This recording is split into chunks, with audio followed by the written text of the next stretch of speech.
asked us what are these collars around their neck. Well, we have that on, and we have a head collar underneath the bridle always, with training horses. I mean, they don't need it when they go home or anything like that, but when you're trying to get a bridle on, you know, if you've got a head collar on, it's awkward, and it makes it awkward for the horse. So if you've just got a collar around his neck, like a dog would have a collar around his neck, the face and head is free.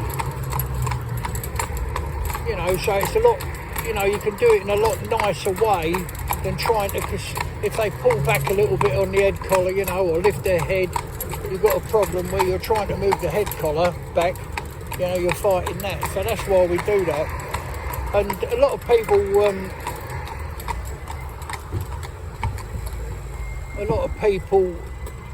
you know, have contacted us and want to buy one. We do. We have a lot made at a time. Walk up, baby. So if you don't mind yellow and green, they're all right, I suppose. This one happens to be a red one, because we used to do a different colour code for the size of the horses. So when you got quite a few horses in, you could just go to the, you know, the rack and take off one that you knew would fit that horse, you know, so we had all different colours. Now they just have a tag on. So you see this horse just go up here now, rattly trailer behind. I'll bring it right over so these people can keep coming up through here.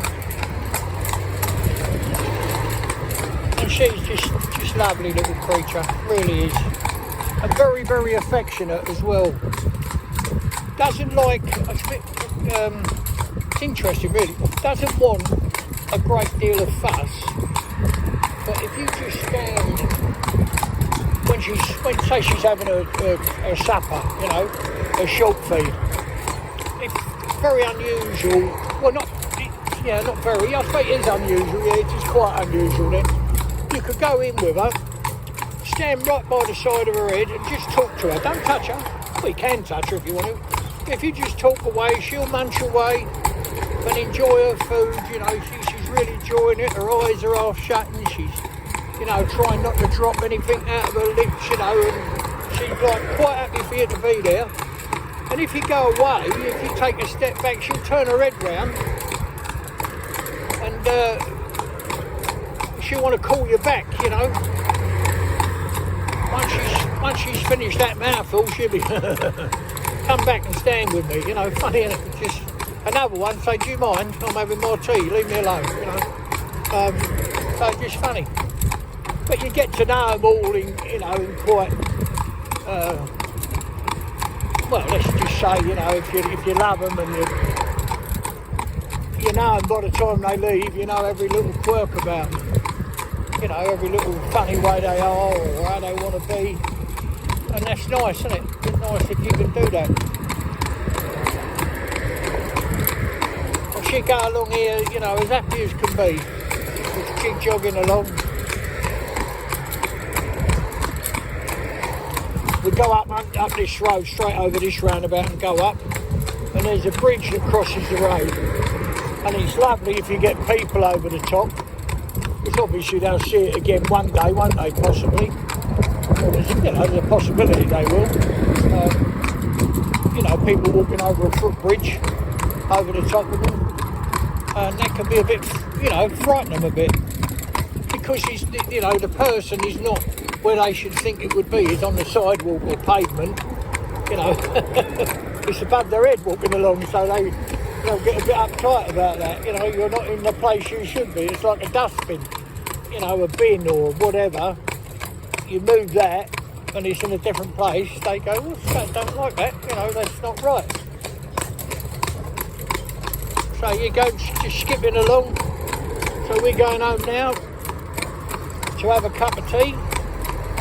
We've given her, we stopped for a little while and had a coffee and she had a drink. If we're going to be out a long time, we've got a horse that's, you know, needs more time in the town, you know, actual hours spent, we'll bring it some short grub down for it. mainly chaff, but with a mixture with it, a lightweight mixture with it, so it's not heavy in their stomach, and they'll have something to eat while we're out, you know. I mean, not enough to fill them right up, but something to munch on. A snack, in other words, really. So this is the bridge. I'm just coming underneath it now that you can get people walking over, especially children and that. They're jumping and calling out, and that's lovely.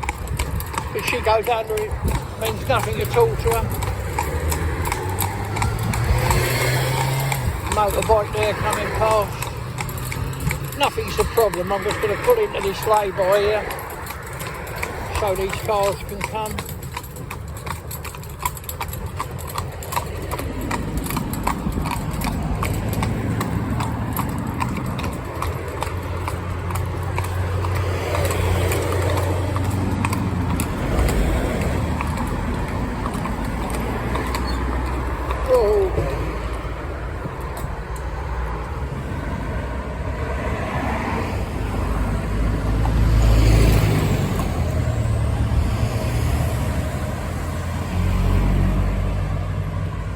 People are quite amazed, you know, obviously we have a great big waiting list for horses to be trained, at what we achieve with them. But you'll only achieve what we do with kindness but firmness. You've got to be firm, but you've got to be kind, and you've got to take the time to try and understand them. Walk up, baby. Go on, walk up. Walk up, good, walk. That's it, we're free to go now. Let that little bit of traffic go.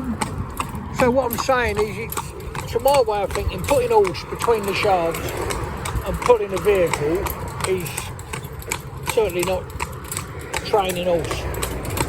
Braking, whatever you want to call it. Braking seems a funny word to me, really. Gentling, schooling horse to drive, whatever. That's not doing it.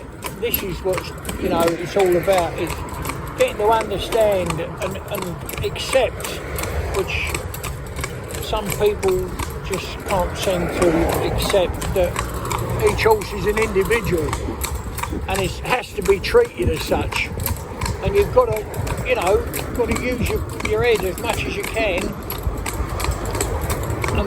and understand their little quirks, their little strange ways.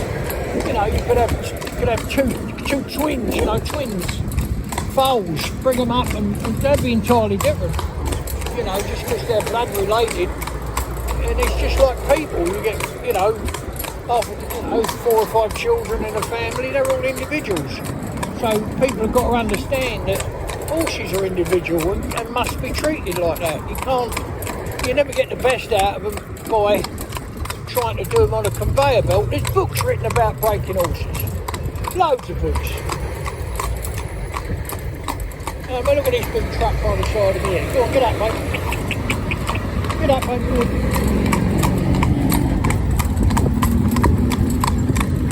So, loads and loads of books. People have written books. I'm not saying they're wrong. God bless them. That's lovely if that's what they want to do. But if it was true that you could get the book and break your horse and it would be safe, confident and happy, I wouldn't exist, would I? Obviously I wouldn't, because they would just smush it. We wouldn't have a waiting list, a great long waiting list of people to come on. And on top of all that, not wishing to be conceited in any way or bragging, I'm not doing that, but if I can drive all the horses I drive with a soft piece of rubber in their mouth, yeah, with a lovely head carriage, whether they'll stop on a sixpence, you know, it's got to be in the train. It's not just putting them between the shafts or on the pole, you know, or in a team like that. Come past, rattling past there, and it's on every film. It's not like this is an exceptional horse. I mean, they're all the same. They all do it. The only difference with this one, he's more of a blood horse, and therefore you've got your head's got to be adaptable enough to treat it with the respect it deserves.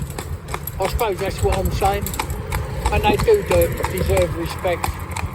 Because these dear little creatures that give you their heart and soul. You put them up the side of a mountain, they'll fall to their knees, they'll climb back up again and work away for you like that. And I mean, you know, like they give you their heart and soul, they can't give you any more, and they ask for nothing really. You know, a fresh drink of water, a clean bed to lie on, and a decent bit of food. So yeah, but they're all lovely, and if I can do it, I'm nobody special. You know, love what I do, I love it with a passion. But you know, drive them all in a soft piece of rubber, regardless. You know, whether they're runaways, stallions. There's films on there of, you know, 2 stallions and a mare between 2 stallions, 3 abreast. They don't even talk to her, and she's heavily in season. So I'm just going to show you here, like, if I wanted an emergency stop, you know, get her out trotting up with public foot, and then I want her to stop. Well, stand, my baby.